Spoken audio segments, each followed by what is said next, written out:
Hi, everybody. Welcome back. And if you've watched part two before part one, I'm Sarah Elliott, and I'm interviewing Stacey Thomas, the author of the Revels.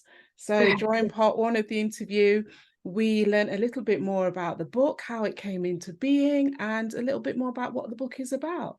But part two, we want to find out a little bit about Stacey as a writer and as an author. And one of the great things I love about doing these interviews is I get so many great tips from authors and writers. And also it's interesting to find out what works for other people. And then I'm like, oh, I think I'm going to try that, see if that works for me. So yeah, this is just a joy. So Stacey, welcome back. Can you tell us a little bit more about your writing process? So what does that look like? Do you need a specific environment? Do you type your work? Is it handwritten? Tell us more. So basically, I write around work. So it's kind of that thing. It's like I write in the evenings and then kind of like on the weekends as well. And like with like writing, I feel like in terms of my writing environment, it's like I would love to, but I've never been one of those people who can write like in a coffee shop. I've always had to like be able to write in home, like in complete silence.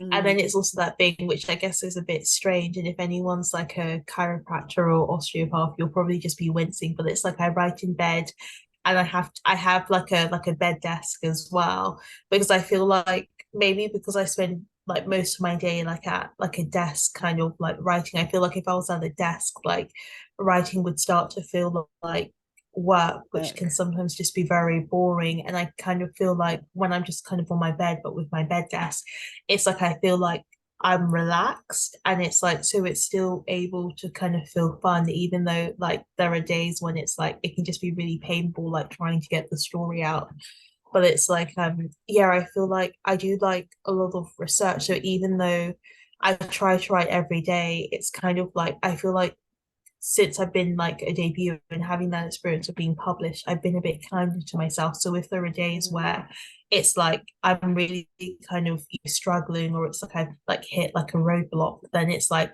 I might kind of read around the period or kind of like take a break. And I kind of just found like there are days when it's like the writing will really flow and it's like, I'll be really productive for a certain period. And then there might be times when it's like I need to take like a break, like whether it's a few days or whether it's like a couple of weeks. And like I remember like during the Revels where it was like I was a quarter of a way through and it was kind of like, oh God, I've hit such a roadblock. I don't know if I can continue this story.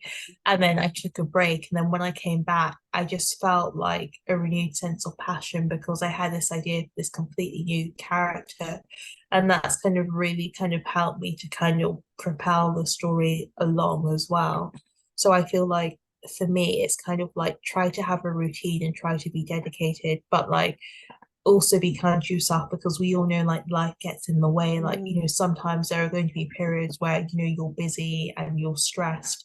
And it's like, you don't have to force yourself to write. Like some of the best ideas come like, when you're kind of just going on a walk or you're completely yes. relaxed. And it's like, Yeah. a story idea will come. So I feel like for me, God, my answer probably seems very rambling, but I feel like I'm kind of still trying to find my like my writing routine and like what works for me. And but I feel like what I found like what works is that like when I'm when it's like I'm kind of adapting to my circumstances. Like if it's a busy period at work, then it's like I know like I'm not going to get a lot of writing done, but it's kind of like I can kind of make notes and like or I can note down my idea or I can like read a book around it. So it's kind of like just being kind of flexible in a way.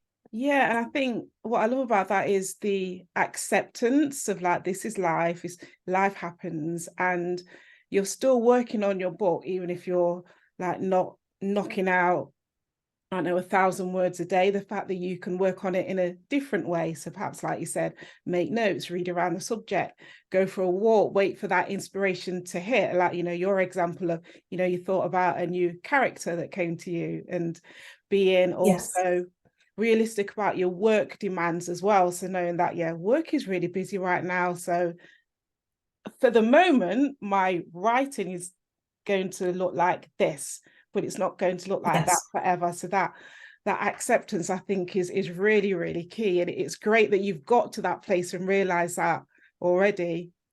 Yes, yeah. Because I Yeah. feel like I just remembered when I was speaking to another author, and it's like I was laying out all this ambitious plans for this story I wanted to work on. And it's like in the kindest way, she just looked at me and she didn't have to say it, but I could just, and she just said, I've never heard of a writer working that fast. And so, in the kindest way possible, I know what you're saying is like, your plan is absolutely insane. And it's like, you could do it, but it's kind of like you will burn yourself out. And Yeah. it's like, Yeah. there have been periods where it's like, I've probably just come close to burnout. And so, Mhm. it's sort of just that thing. It's like, you can have all these ambitious goals and you can reach them, but it's kind of like, afterwards you might be laid out for weeks or months because I feel like, when you're like writing creativity, it's like, it's not sometimes like another job where it's like you can really push yourself out and then like push yourself all the way out and then take like a couple of hours or days to recover. Like, sometimes with I feel like with writing it is kind of like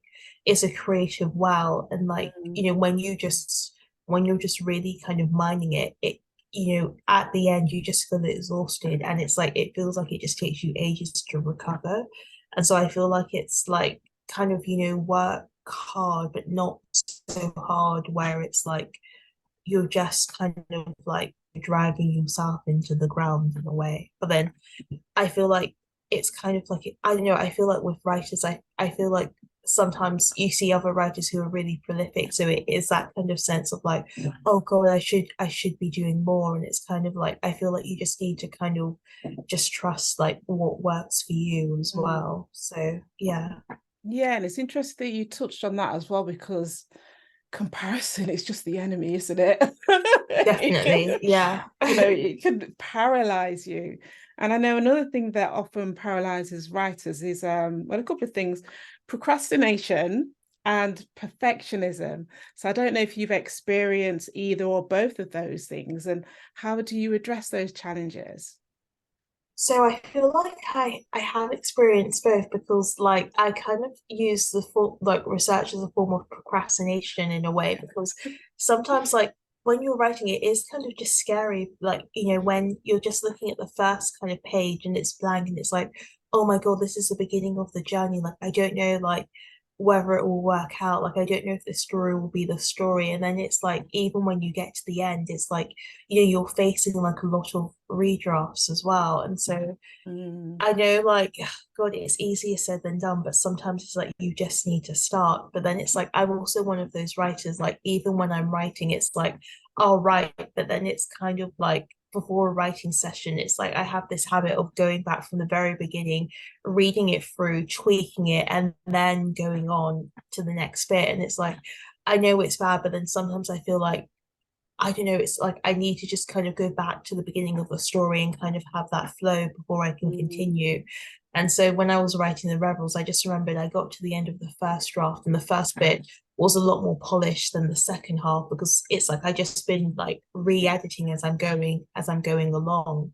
But then I because it's like I was talking to like I met up with a group of writers like on the weekend and like I was talking about this and it's like some writers were saying, oh, they write like out of order. And it's like for me, like that's like I try doing that with the Rebels. It doesn't work. I have to write like, in order. And it's like, and then it's like, but then it's like I have to go back to the beginning to just kind of get back into mm. that story flow. But like it is tough. I feel like when you probably have like deadlines, it's like it will help you to kind of get over procrastination and that Yeah. sense of perfection. And then I also feel like for me, I think what helped, especially like when I was like working on my second book, was looking at the earlier drafts of the Revels where I felt like I was being punked because there were some paragraphs I was like, oh my God, did I write this? Like what was I thinking? And then you realize like you need to get that go of perfectionism because even that, line or chapter that you write that you think is perfect, like trust me, a few drafts down the line you'll realize, oh God, that wasn't like my best work. So it's like Mhm. it will get better in edit. So you just have to keep going. Yeah, I think what sometimes we forget is, we go to a bookshop and we buy a book and we read it and it's brilliant. And sometimes we think that the writer sat down and just wrote it and it just came and that was you know, like almost like the first draft, and we forget that it's draft after draft, and then editing and proofreading. There are so many steps Yeah. to it as well that we almost don't apply that to ourselves as writers. Sometimes it's like, oh, well, it's got to be brilliant first time, or I'm not even going to start. So that kind of paralyzes some writers as well. So your advice in terms of, especially like using deadlines, you know, just start writing, just get it down. And also going back to what Yes. you've done before, it's almost like a warm-up to bigger activity, isn't it? If you're going to go and do Yes. exercise, you don't just, I know, jump into the gym and start doing lots of, well, some people might do, start doing lots of weights without warming up. So I love the idea of your Yeah. advice. So let me just go back to what I've written, and then it will just continue with the flow. Would you say that you're a plotter or a pantser, or a little bit of both? So I'd say like I'm a plotter. Like it's kind of like even when I was writing the Revels, I don't think I had the ending in mind. And like if I did, like it's definitely changed. But it's like I did kind of outline the first kind of 5 chapters. So as I'm kind of writing, it's like I would outline the first 5 chapters, and then it's kind of like, and then I'd outline additional more, because it's I kind of like, for me, even though like I don't drive, I'm trying to sort that out. So, but it's kind of that thing. It's like I never get in a car if I'm having to drive without a sat nav, because the idea of having to guess where I'm going, it just really like it scares me. I just find it stressful, and it's the same with writers. Like I have to kind of have some idea where I'm going, even if it's just like to a halfway point. But Mm, then I also feel like I feel like I'm quite flexible in that, it's kind of that thing. It's like when I would outline a few chapters and then I've written them up, and then I could see like the outline for some of the chapters to come, and then it's kind of like, oh, that doesn't actually fit the story anymore. So it's like it's good to kind of have it, and it feels kind of in a way like having like your kind of like your sat nav or your safety guide. But then I also feel like I have the power to kind of change the story. So it's like mm, I'm not kind of religiously tied to my plot, but then it's like I like to have a loose idea of where I'm going, because I feel like if I was having to kind of pants my story, I'd probably like be like, okay, I'm going to write my story, and then it's like I have my laptop out, and then it's like I'm typing, and then it's kind of like I probably by the end of that writing session, I probably just have a sentence, because I probably just stare into space like, okay, I have the freedom to write anything I want. It's like, okay, what do I want? Because sometimes I just have so many ideas. It's like I really have to narrow it down. So yeah. yeah, I love that example you used about driving as well. It just goes to show how different people are, because some writers can just sit down and just write like the whole thing. Yeah. Like drivers, some people can, they know they need to go to, they're at point A, they need to go to point B, and they'll just jump in the car and just go, even if they've only been there once or they've only got a vague idea. Whereas other people, myself included, I use my sat nav even if I know where I'm going, like even going to work on a daily Yeah. basis. I'll still use it so I get there quicker and avoid traffic, but also so that it's one less thing for my brain to think about. So I'm not having to think about where am I going Yeah. next, when do I need to turn left, when do I need to turn right. So my brain can do other things. And I guess if as a writer you've got like an outline, you don't have to think about that while you're writing. That bit's done. So you can just concentrate Yes. on Yeah. getting the words down. So yeah, I love that Yeah. comparison. Okay, so you mentioned this in part one of the interview that The Revels is not your first novel that you've written. Can you tell us a little bit Yes. more about that? So yes, so like the first novel I wrote, it was a contemporary kind of like YA fantasy, kind of set in like modern times, but like with younger characters, where one has like powers, and it's kind of like it's so long ago, I can't even remember exactly like what his, I think it was like he can kind of see, yeah, he can kind of see the past in a way. And then it was just, I think he's stuck in this kind of boarding school, so he and his friend are trying to escape. But like when I just look back at like the kind of draft, I looked at it over like a few months ago, because I was like, oh, maybe there's something I can salvage. And it's like it was terrible, and it's still terrible even. And it's like I feel this that thing, it's like there were a couple of like interesting ideas, but like it needed a lot of work, it needed a lot of re-edits, and I felt like I just had that feeling when I was going on submission to agents. Like I felt like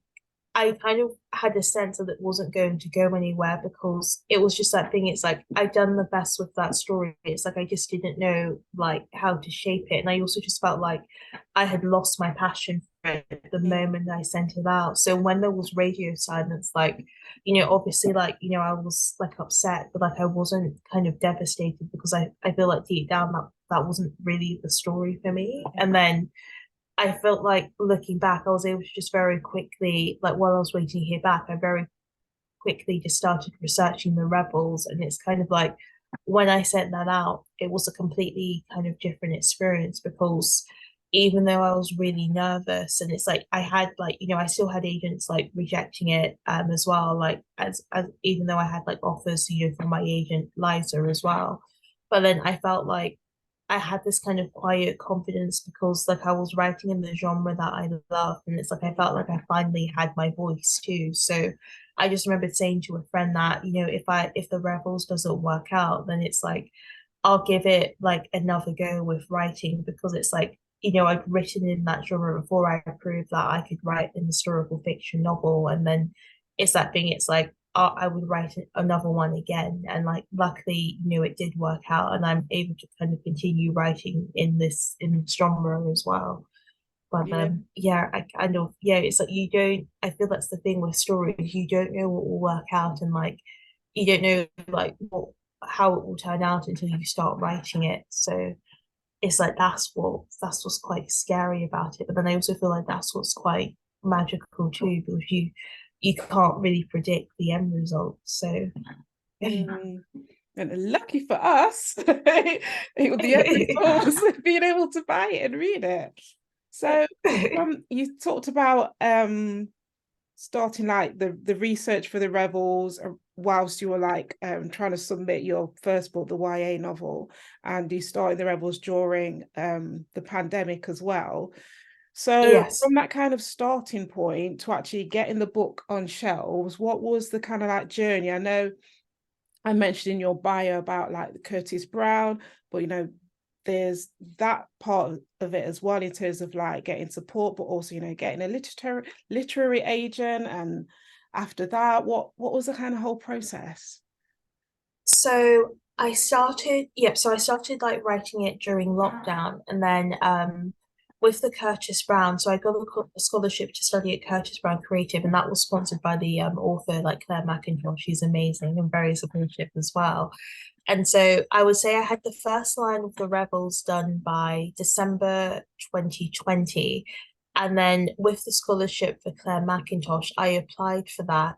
And I think you had to submit the first 5,000 words.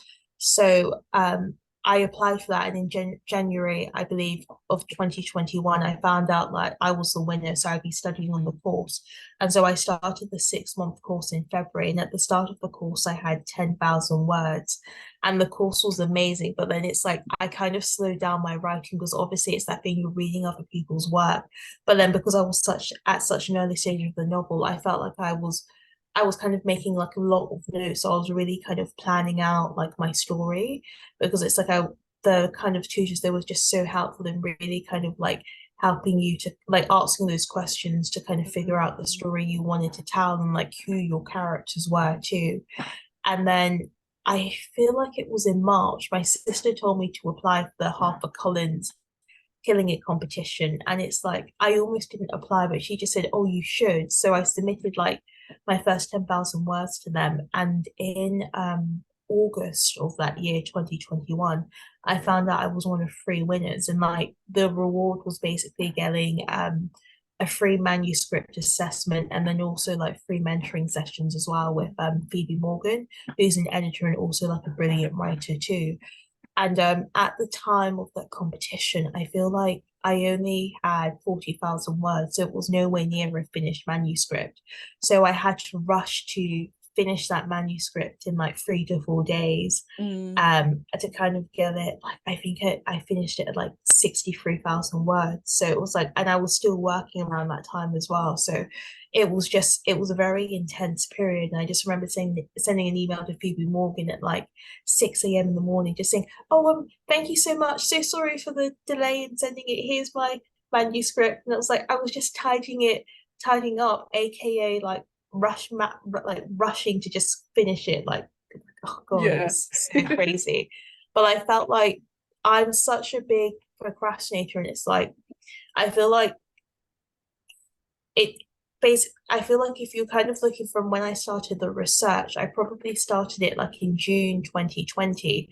So it's kind of like when you look at the time scale, it seems like because I got like an agent in October 2021. So Mhm. it kind of took like over a year to go from like researching it to like writing it and getting an agent. But then it's like I'm such a procrastinator, and it's like if it wasn't for the kind of scholarship and doing the course and like winning the competition, it's like I'd probably just still be finishing it because I feel like I am like such a slow writer at times.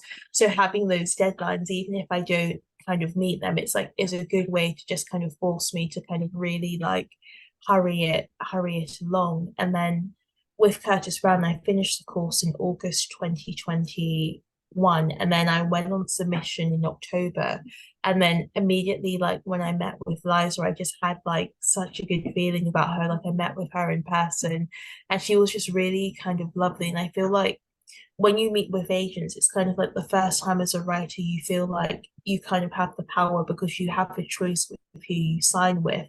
But then I also feel like as well, like sometimes it's kind of misleading because even if you sign with an agent and they're amazing, it's kind of like I feel like it's just that thing. It's like you spend so long trying to write. It's like you're always in the mindset of like you have to kind of be grateful for like that, like an agent has even like, looked at your work.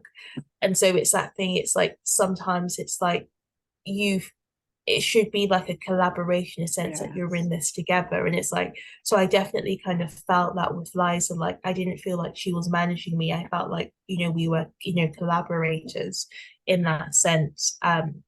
And I think what I liked about like when I met with her, I kind of asked her like, how do you see me developing as a writer? And she just said like, with your draft, it's like I have like all this feedback. She just said, I see you getting better and better with each draft. So the things I'm pointing out now, it's like, instinctively in your like next draft, your other stories, like, not to like you'll know like what to look out for. And then I also just liked as well because it's just that thing you sometimes hear horror stories of agents where they'll sign you for a book, but it's kind of like, they say they're signing you for your career, but it's like sometimes they only want to represent you for that book. And if it doesn't sell, then it's kind of like, you're out. And like what I liked about Liza was that she seemed invested in the Revels, but then also the other stories I was going to write because she said if the Revels didn't sell, then you write like another book and we'll see about like we'll try to go on submission with that. And she just said, and if that doesn't sell, and if that doesn't sell, we'll keep going. She said, and if it comes to the 10th book, then it's like, okay, maybe we need to have like a chat. But like I kind of felt like with her, it was like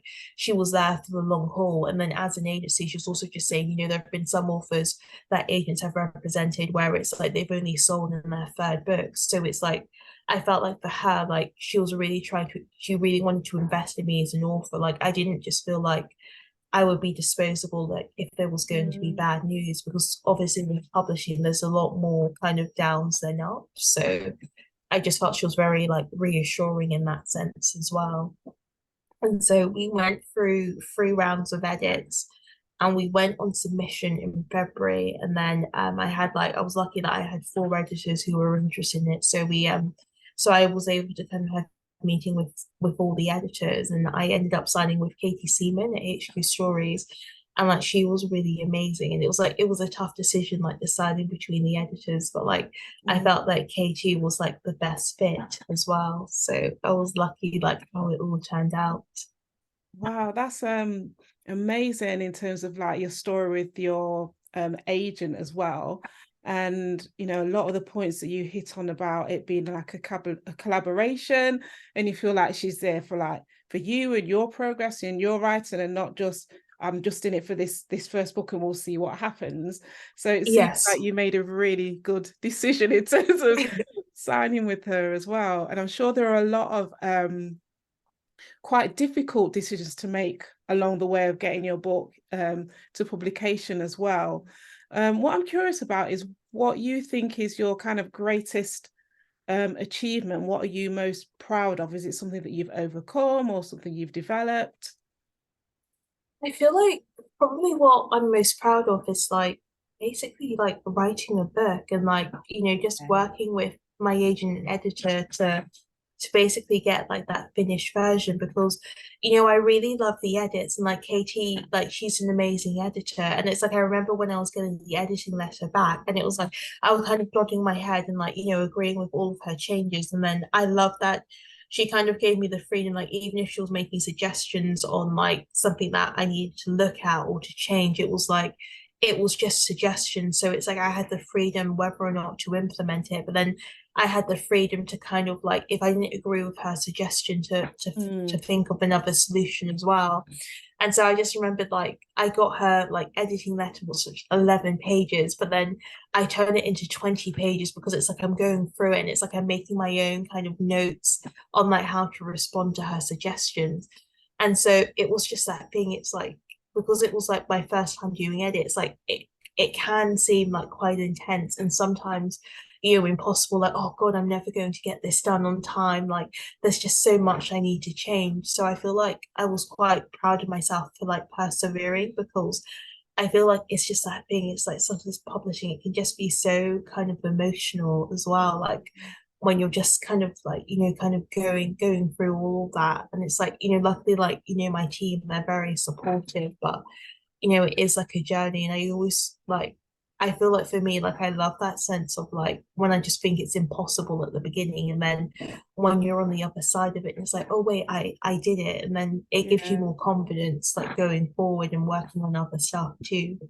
Yeah, that's really inspirational as well, Stacey. Like hearing that as well, that you had your starting point and it's been like a long journey, and like you said that there are more lows than highs, but you've kind of overcome them and your confidence has been built as well. So it's like moving on to bigger and better things. And I think sometimes when we're facing a challenge as well, we forget about all the other things we've overcome in the past and what the previous Yes. starting points were. So it's really important to remind ourselves of that as well. And I think you've done that, really beautifully as well. So thank you for sharing that. Um, so you got your agent, you've got your editor, you've got your team around you, the book's out there now, but as you will know, but maybe not, all of our viewers, it doesn't stop when the book's out there on the shelf.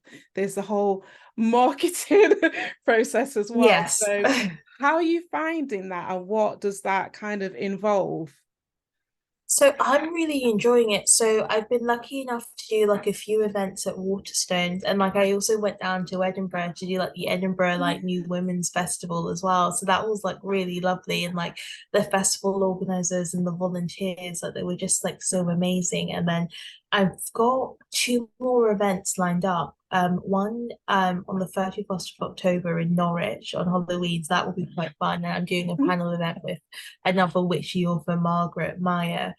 And then I've got this other event at the British Library, like a literature event. So like Yes. Juno Yeah. Dawson, Kirsty Logan, and oh God, I'm so terrible with names. AK Blakemore, who wrote The Manning True Witches, which I really enjoyed, and Rebecca Bridle. But it's like I feel like it's just that thing, like I feel like it's just wonderful to just do those events because it like I feel like for me, like I love like meeting readers as well. And like I just love the opportunity to kind of like, travel to different places and like just, talk about my book and like answer questions. So it has just been really great because, as a debut, it's kind of like, you hope that you're able to do those events, but like it doesn't always happen. So like I'm always really happy when my publicist emails and says that, oh, someone has asked if you can do this. And it's like, oh, me. And it's like, okay, yes, I'd love to. Yeah. Yeah, and it's really nice to see as well, and it's quite evident that you're passionate about what you've written, you're passionate about the story, the research, the time era as well, because like every interview that you come to, every interview and panel that you're doing, you still bring that kind of like energy. You're excited to kind of like share what you've done as well. So that, that's brilliant. And I think that's really important, because what you said about your YA novel is that you kind of lost the spark of that. Yeah, yeah. So that, I think Because that, it's kind of that. they go on. Yeah, because sorry, even when like I think back to it, it's like, I submitted to agents and I, hit send, and it's kind of like I didn't get any response. Like even when I was sending it out, I was kind of like, yeah, I don't think this is any good. And it's like Mm, usually when, because you hear stories of authors where it's like, their first book has been rejected so many times, but mm, then it's like they kept re-editing and re-editing, and eventually they got a publisher, and it became a massive success. And it's kind of like with that, the first book I wrote, it's kind of like it wasn't going to happen because like I didn't have the energy. I didn't want to re-edit it. Like I was mm. just done. And I kind of just feel like obviously it's a different genre. So I feel like it was just that thing. It was like it was good having that achievement, that sense that okay, I can write a full-length book. It's like, but it's like it just wasn't like the right fit for me. So I kind of feel like sometimes with writing, like sometimes you can feel like a failure because you write a story, but like, it doesn't work out. But sometimes it's a case like it wasn't the right story for you. And Mm. like, and for me, it wasn't the right story and it wasn't the right genre. So I feel like with writing, it's just that thing. It's like, it's just a constant kind of journey to find like the best fit for you. And Yeah. like when I look back at some of my stories, like, I've written the Revels in the first person, but then, other stories have been like in other like, tenses, and they just seem like so stiff as well. So there's a Mm. lot of with writing, there's a lot of kind of elements to kind of, get right to get that kind of story. So it's just like I think my biggest advice would just be to kind of be patient and like just to kind of keep going and to kind of keep trying to like mix things up as well. And you've just answered my next question, which is Oh, what advice you would share. So that's perfect. So, be patient, keep going and mixing it up as well. That's, yeah, really good advice to take on board. So my final question, Stacey, is what's next for you? so I'm working Yeah. on my second book at the moment. So yeah, so just like yeah, like working on that and like hopefully wrapping it up so that I can have like a kind of a writing free like Christmas as well. Mm. And then yeah, and then I'm getting ready, I think, for the paperback for the Revels as well, because that Oh, should be coming yes. out like Yeah. spring next year as well. So I've been shown the cover for it. So like that should be like, yeah, I'm quite excited about that as well. So yeah. Oh, amazing. So we'll look forward to, if you haven't already, reading The Revels. And we'll look forward to your next book as well. So if you're not following Stacey already, it's Stacey Thomas Writes, isn't it? Yeah, Yes, on Instagram and TikTok, and then Stacey V underscore Thomas on Twitter, or I guess I should say X if anyone's yeah, still on there. I'm slowly kind of weaning myself away from that, but yeah. yeah. Oh, thanks so much, Stacey. It's been an absolute pleasure speaking to you about the Revels and your writing process and journey as well. I've certainly picked up lots of tips. And Oh, good thank you. luck in the future. I know at the time of recording, it's October, it's spooky season, so the ideal time for promoting your book as well. But I hope that you have, like you said, a restful Christmas as well. Thank you. Thank you so much for having me on. It's been lovely chatting with you as well. Oh, thanks so much, Stacey. Thank you, Horatory viewers and listeners. Hope you've enjoyed that. If you haven't had a chance to go and check out part one of this interview as well. But until the next time, see you again soon. Thanks so much. Bye. Bye.